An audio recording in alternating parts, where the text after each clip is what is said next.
नमस्कार, सुबह के 9 बजने वाले और आप देख रहे हैं 9 की 9 खबर और मैं हूं आपके साथ विभा उपाध्याय। खबर सिवान से, जहां दौतन थाना इलाके के इकमालपुर गांव में एक घर में आग लग गई और अहले सुबह आग लगने से घर में सोई महिला की जान तो बच गई, लेकिन घर के लोग दहशत में हैं। परिजनों के मुताबिक किसी ने साजिश के तहत घर में आग लगा दी। जब तक आग का पता चलता, आग पर काबू पाया जाता, तब तक काफी नुकसान हो चुका था। तस्वीरें आपके सामने, जो अहले सुबह आग की लपटें आपके टीवी स्क्रीन पर इस वक्त, और परिवार वालों का ये कहना है कि साजिशन घर में आग लगाई गई।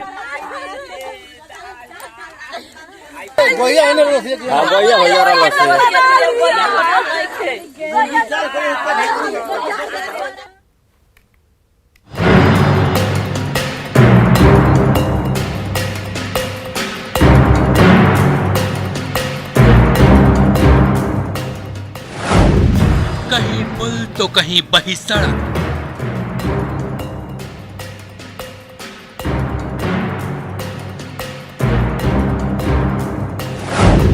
गांव का मिट रहा वजूद।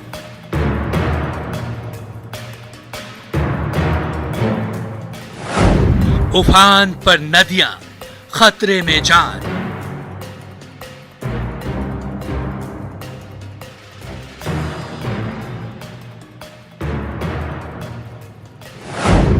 टूटा घर तो सड़क बना आशियाना।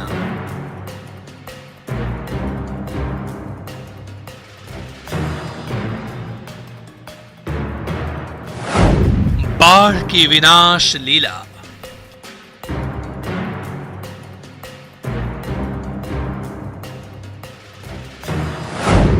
जिंदगी पर पानी का प्रहार।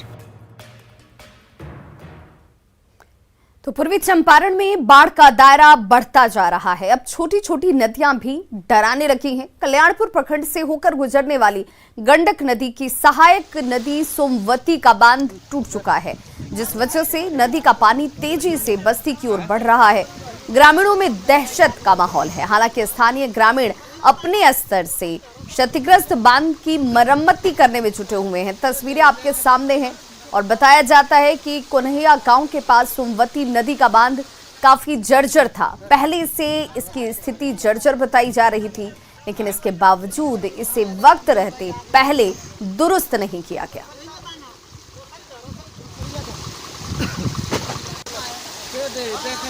समस्या है 2 साल से। 2 साल से बीडीओ और सीओ की ओर दरखास्त दिया जा रहा है, लेकिन बीडीओ सीओ ये पंचायत के लिए कुछ भी नहीं कर रहा है। नहीं आज तक किसी गरीब और धनी को एक भर अनाज न 1 रुपया मिला है। और मुखिया जी अपने पल से ही बांध बनवाए और भी आकर के बांध को सुरक्षित किए, एसओ किए, लेकिन बीडीओ सीओ कभी देखने नहीं आए कि क्या हाल है जनता का। आम जनता के द्वारा मुखिया जी, विधायक जी और बीडीओ साहब को भी सूचना दिया गया, जिस पर कोई कार्रवाई अभी तक नहीं हुई। मुखिया जी कुछ बांस वगैरह ला करके डाले थे, जिसको फिर से पानी आकर के दबा करके ले गए, और अभी तक कोई कार्रवाई नहीं हो रही है, जिससे हमारे पंचायत का पूरा धान जो है दह गया, ऊख भी दह रहा है। मुजफ्फरपुर में बूढ़ी गंडक ने कई लोगों को बेघर कर दिया। संगम घाट गांव में कई ऐसे परिवार हैं जिनका आशियाना पानी में डूब चुका है, बह गया है, और अब वो ऊंचे स्थानों पर शरण लिए हुए हैं। गांव के हरिराम सहनी बताते हैं कि पानी में उनकी पूरी जिंदगी भर की कमाई डूब चुकी है। देखिए संवाददाता आनंद अमृतराज की रिपोर्ट। सुनी आंखों से अपने घर को डूबते देखा है? नहीं तो हम आपको तस्वीर दिखा रहे हैं, जिसे देखकर एक पल को तो मन भी अजीब सा कर जाता है कि कैसे एक मंजर कोई आदमी देख सकता है जिसने जिंदगी भर की कमाई से एक छोटा सा आसिया बनाया हो, और देखते देखते उसके सामने पूरा घर पानी में विलीन हो जाता है। तस्वीर हम आपको दिखा देते हैं। पहले ये मुजफ्फरपुर का संगम घाट है, जहाँ पे कई सारे छोटे छोटे झोपड़ियों को आप पानी में डूबते देख रहे होंगे, और कई सारे ऐसे घर हैं। और इस घर को देखकर आप समझ सकते हैं कि पूरा घर ही एक तरीके से नदी में समा चुका है, पूरा गांव नदी में समा चुका है, और इसमें कई लोग रहते थे। ऐसा ही एक परिवार है इस वक्त हमारे साथ, जो इसी नदी के किनारे एक छोटे से झोपड़ी को बनाकर किसी तरीके से जिंदगी जीने की कोशिश कर रहे हैं। क्या नाम है आपका? बलिराम सन। बलराम जी, कौन सा घर है आपका? फूस का घर है सर। कहाँ पे है घर? ये सिमर के पेड़ तो था, फंस गया, वो ठाट फंस गया है और फंस गया। अच्छा, ये जो सीमर का पेड़ वाला घर दिखाई दे रहा है, देखिए आप ठीक सामने आप एक सीमर का पेड़ देख रहे होंगे, जहाँ पे एक झोपड़ी का हल्का सा एक चचरी जैसा नजर आ रहा होगा। वहाँ पे पर पूरा घर हुआ करता था, लेकिन इस बाढ़ के पानी में घर पूरी तरीके से डूब चुका है। और अब अंदाजा लगाइए कि सहनी जी अपने घर को डूबते देख रहे हैं और किसी तरीके की छोटी सी झोपड़ी को बनाकर रहने की कोशिश कर रहे हैं। तो इसी घर में आप लोग रहते थे? नहीं, अब बहू हैं? हाँ, यही घर में रहते थे। अच्छा, शादी करके इसी घर में आई थे? यही जो नहीं। तो मतलब आपका जो ससुराल का घर था वो डूब गया? नहीं, हाँ, एगो घर भस गया, एगो वहाँ पर है। अच्छा, एक वहाँ भी घर था, वो भी टूट गया? भस के चला गया, एगो है। चले आप कमा खटा के अब कहिया बनेगा, क्या होगा, खाएंगे कि कमाएंगे कि घर बनावेंगे, धीरे धीरे होगा। झुपड़ी पापड़ी बना कर रहेंगे, सारे समय काटेंगे। कैमरामैन दीपक के साथ आनंद अमृतराज, न्यूज 18 नेटवर्क, संगम घाट, मुजफ्फरपुर। तो समस्तीपुर से बहने वाली तमाम नदियां जो हैं इस वक्त खतरे के निशान से ऊपर बह रही हैं। बूढ़ी गंडक के किनारे बसे गांव के लोगों का हाल बहुत बुरा है। लोग अपना घर बार छोड़कर बांध पर शरण लिए हुए हैं। देखिए संवाददाता मुकेश कुमार की यह रिपोर्ट। समस्तीपुर में लगातार सभी नदियां उफान पर है और बूढ़ी गंडक नदी लगभग 2 मीटर खतरे के निशान से ऊपर बह रही है। और समस्तीपुर की ये तस्वीर, जो बूढ़ी गंडक नदी के किनारे बसे हुए घर थे, करीब धर्मपुर इलाके से लेकर बहादुरपुर तक करीब 500 से अधिक मकान थे जिसमें लोग रह रहे थे। आज उनका आशियाना पूरी तरह से डूबा हुआ है और ये तस्वीर बहुत कुछ अपने आप में बयां करती है। और यहाँ पर हमारे साथ स्थानीय लोग हैं, हम उनसे जानना चाहेंगे क्या लग रहा है कि किस तरह का इस बार बाढ़ के हालात है। हमें यहाँ अब है खराब स्थिति है। अच्छा, बढ़ती में जा रहा है, इतना परसेंट जो लौट गया था आगे साल। हाँ, अभी जो है बढ़ती में जा रहा है, पानी लगातार बढ़ रहा है, बढ़ ही रहा है। और भी लोग हैं यहाँ पर, क्या नीचे के लोग हैं वो अभी कहाँ पे रह रहे हैं, क्या स्थिति है उनकी? बांध पर रह रहे हैं ना, बांध पर रह रहे हैं। कोई सरकारी सुविधा या कुछ मिला? कोई सुविधा नहीं है। तो कैसे आप लोग बांध पर खुद कैसे रह रहे हैं? ऐसे बना के झोपड़ी रह रहे हैं, पानी है, मेरा घर है, घर डूबा हुआ है। डूबा हुआ है। जी, क्या हालात है यहाँ के? यहाँ का हालत तो सबसे बुरा है। अच्छा, और न कोई किसी गरीब को मदद है, न कोई है। जैसे सब अपना अपना पन्नी चाहे कुछ टांग के बांध पे रह रहा है। तो कितने घर होंगे यहाँ पर? लगभग यहाँ से बहादुरपुर तक के आपको हजारों से ऊपर घर होंगे। अच्छा, सभी के यही, सबका यही स्थिति है। तो बांध के नीचे रहने वाले जो लोग हैं उनकी स्थिति काफ़ी खराब है और वो बांध पर शरण लिए हुए हैं। हम आपको तस्वीर दिखाना चाहेंगे। जो ये बांध जो समस्तीपुर शहर से सटे हुए इलाके में जाती है और ये तमाम तस्वीरों के बाद देखा तो ये बांध के दोनों तरफ लोग अपने आशियाना बना करके रह रहे हैं। और इस वक्त मैं जहाँ पे वो पासवान चौक का इलाका है और मैं तस्वीर एक बार और दिखाना चाहूँगा कि बूढ़ी गंडक के अंदर जो गरीब लोग का घर था वो पूरी तरह से डूबे हुए हैं। और अब तक इन लोगों का कहना है कि प्रशासनिक स्तर पर कोई मदद इन्हें नहीं मिली है। ये जो इनके पास व्यवस्था था उसी के सहारे ये अपना झोपड़ी बांध पर बना करके रहने को विवश है। Mukesh Kumar, news 18 network, Samastipur. मुजफ्फरपुर के बनघरा पावर सब स्टेशन परिसर में पानी ही पानी नजर आता है। बूढ़ी गंडक के उफान से सब स्टेशन के चारों तरफ पानी भर चुका है। तस्वीर आपके सामने है जहां पर हर तरफ आपको सिर्फ पानी ही पानी नजर आएगा। अगर पानी का लेवल बढ़ेगा तो बिजली आपूर्ति बाधित हो सकती है। देखिए संवाददाता सुधीर कुमार की रिपोर्ट। मुजफ्फरपुर में बाढ़ ने बिजली को भी प्रभावित करना शुरू कर दिया है। अभी हम मीनापुर के बनघरा पावर सब स्टेशन के पास हैं और इस सब स्टेशन की दशा देखिए कि इसमें चारों तरफ पानी भर गया है। ये बूढ़ी गंडक से हुए बाढ़ की से निकला हुआ पानी है और आप देखिए पूरा का पूरा जो सब स्टेशन है डूबने की ओर है।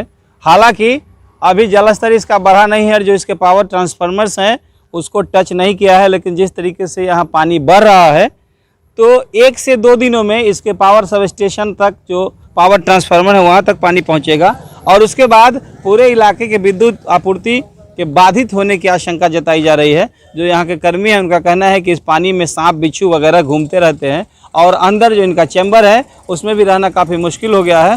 तो बाढ़ ने कैसी तबाही लाई है उसकी एक तस्वीर हम आपको मीनापुर के बनगढ़ा से दिखा रहे हैं।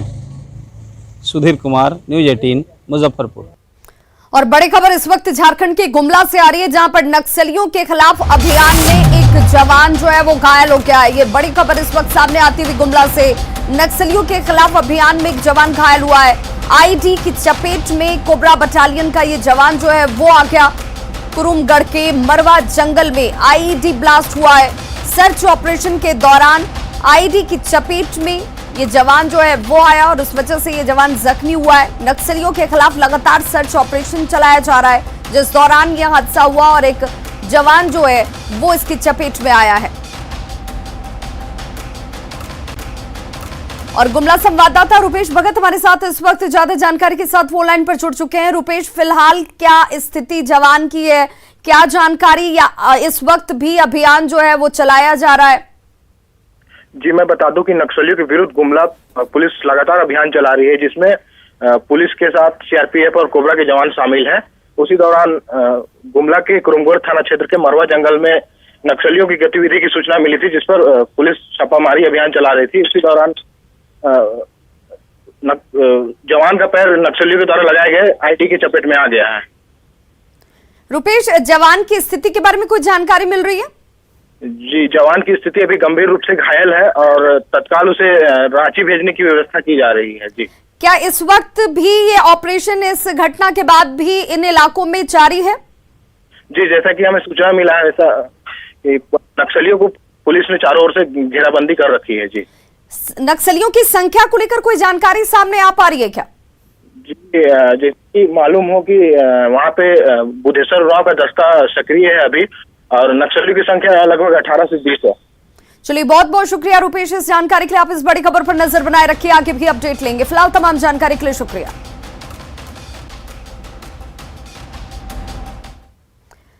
और बात उस बाढ़ की जिसने सबको बेहाल कर रखा है। गंडक और बूढ़ी गंडक समेत कई नदियां इस वक्त जो है वो उफान पर हैं। इससे रिहायशी इलाकों में पानी भर रहा है। बाढ़ के साथ साथ कटाव भी गांव के वजूद को मिटाने पर जैसे आमादा है।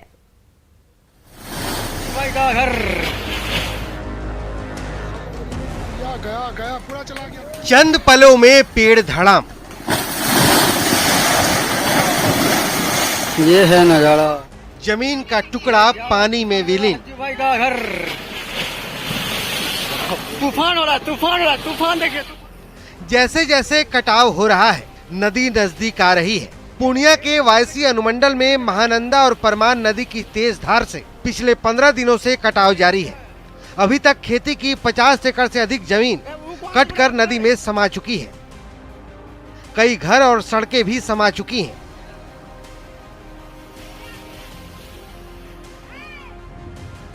तस्वीरें बताने के लिए काफी हैं कि कटाव कितना तेज हो रहा है। ग्रामीणों की माने तो वक्त रहते पुख्ता इंतजाम नहीं किया गया तो बायसी के कई गांवों का अस्तित्व खतरे में पड़ सकता है। आज लगभग 15 दिन से हम लोग बहुत कोशिश कर रहे हैं कि सरकार की तरफ से कोई आदमी या फिर विधायक जी की तरफ से कोई आदमी यहाँ पर आए, लेकिन अब तक कोई नहीं पहुँच पाए हैं। अब जरा मुजफ्फरपुर में बाढ़ से क्या हालात हैं वो भी देख लीजिए। जहां तक आपकी नजर जाएगी पानी ही पानी है। बूढ़ी गंडक और संगम नदी में उफान की वजह से शहर के बाहरी इलाकों में पानी भर चुका है। मुजफ्फरपुर में बूढ़ी गंडक ने कहर बरपा रखा है। इस वक्त हम आपको तस्वीर दिखा रहे हैं मुजफ्फरपुर के बाहरी इलाकों की तस्वीर, जो SKMCH अस्पताल के तरफ का जो इलाका है। कई सारे ऐसे गांव हैं जो बाढ़ में पूरी तरीके से डूब चुके हैं और इस वक्त जो आप तस्वीर देख रहे हैं हर तरफ आपको सैलाब नजर आ रहा होगा। तो आप अंदाजा लगा लीजिए कि कई सारे गाँव के लोग किस विकट परिस्थिति में किसी तरीके से जीने की कोशिश कर रहे हैं।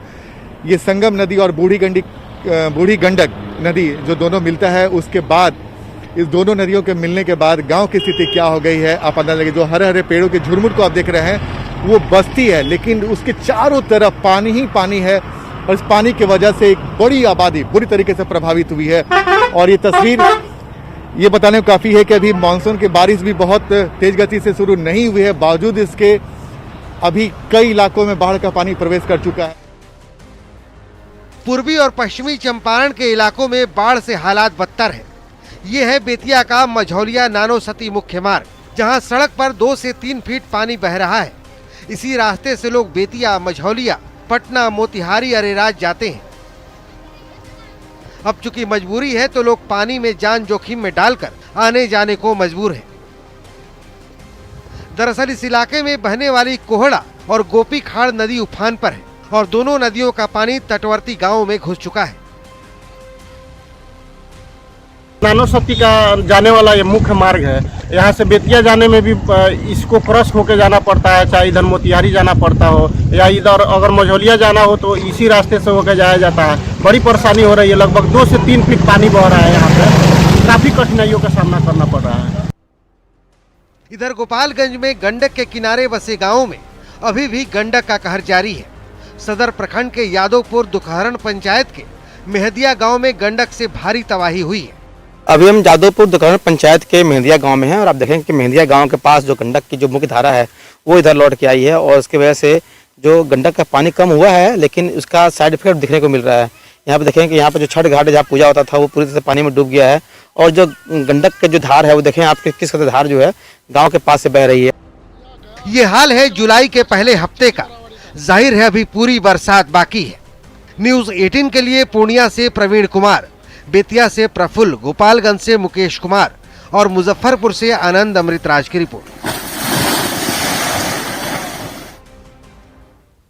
और अब बात दरभंगा पार्सल ब्लास्ट मामले की, जिसमें एनआईए की मैराथन जांच लगातार चलती हुई इस वक्त नजर आती है और इसी के तहत दरभंगा स्टेशन पर ब्लास्ट के चश्मदीदों से पूछताछ की जा रही है। कल एनआईए की 7 सदस्यीय टीम ने करीब 11 घंटे तक जांच की है और सूत्रों की माने तो लोकल स्तर पर भी संदिग्धों की गिरफ्तारी हो सकती है। देखिए दरभंगा स्टेशन से संवाददाता विपिन कुमार दास की रिपोर्ट। अभी हम दरभंगा स्टेशन पर हैं और आपको दिखा रहे हैं कि सुबह 11 बजे से जो एनआईए की टीम यहाँ जांच में जुटी हुई थी, अब वो टीम दरभंगा स्टेशन से निकल रही है। ये वही टीम है एनआईए की जो दरभंगा स्टेशन पर पार्सल ब्लास्ट मामले की जांच करने के लिए पहुंची थी और ये टीम अब सुबह 11 बजे से लगातार 9:30 बजे रात तक जो है इन्होंने जितने भी यहाँ चश्मदीद थे सब लोगों से बारी बारी जो है पूछताछ किया है। बताया जा रहा है कि लगभग 9 से 10 लोगों से जो है इन लोगों ने पूछताछ किया है और पूरा जो है जितनी जानकारी इकट्ठी करनी थी ग्राउंड जीरो पर वो सारी जानकारी इन्होंने इकट्ठा किया है। और अब यहाँ से 2 स्कॉर्पियो से यहाँ से टीम निकल रही है, लेकिन बताया जा रहा है कि टीम आज रात दरभंगा में ही रुकेगी सर्किट हाउस में और कल फिर कुछ मूवमेंट एनआईए की होने की संभावना है। तो ऐसे में जो टीम थी यहाँ पर जो सुबह 11 बजे से आई हुई थी वो लगातार यहाँ पर जो है अपनी काम कर वापस जा रही है।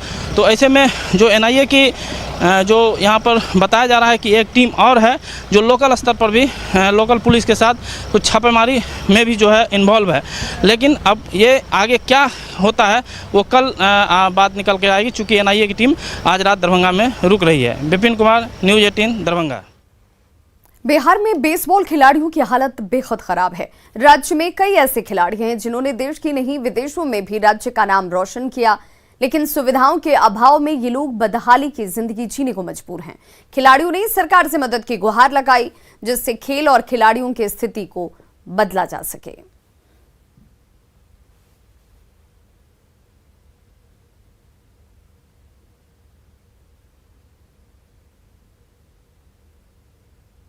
ये स्टेज पे चढ़ के कि मैं खिलाड़ियों के लिए ये करूँगा वो करूँगा, मगर कुछ नहीं करता।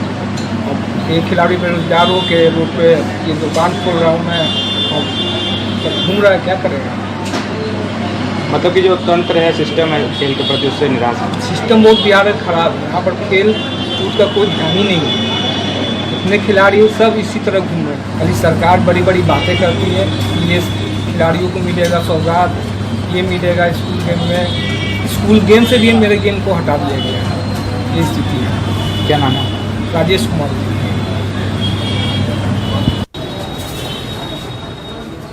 से कुछ मिला? अभी तक तो नहीं मिला, लेकिन आशा कर रहे हैं कि कुछ मिले हम लोग को। लेकिन हम लोग के सेक्रेटरी सर जितने भी सीनियर बहुत ट्राई कर रहे हैं, लेकिन ऐसा सरकार सुन नहीं रहा है।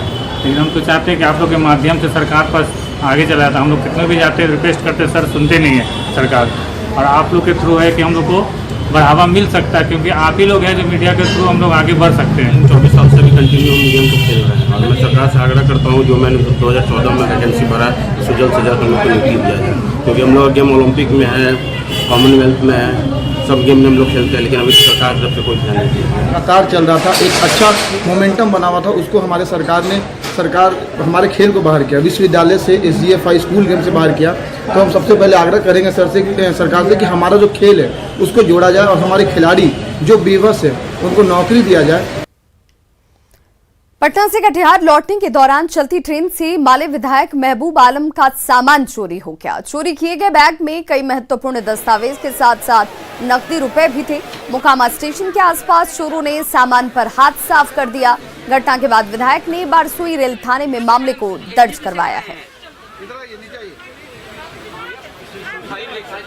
10 तारीख को पटना से आ रहा था कैपिटल एक्सप्रेस से, मेरे साथ मेरा गार्ड था। जैसे ही मोकामा हम लोगों ने पार किया, गाड़ी पार की, वैसे ही गार्ड ने उठकर मुझसे पूछा कि सर आपका बैग कहाँ है।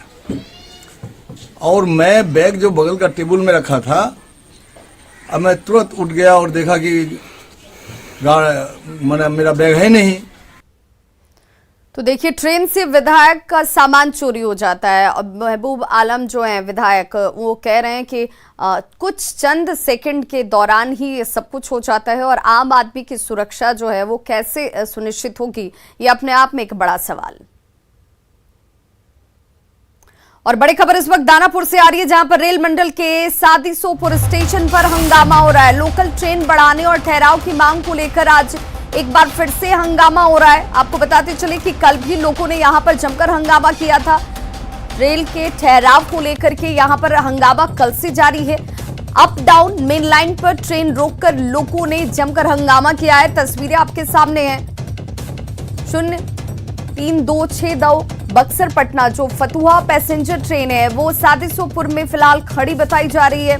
वहीं 03229 अब पटना दीनदयाल उपाध्याय मेमू लोकल भी जो है वो इस हंगामे की वजह से फंसी हुई है।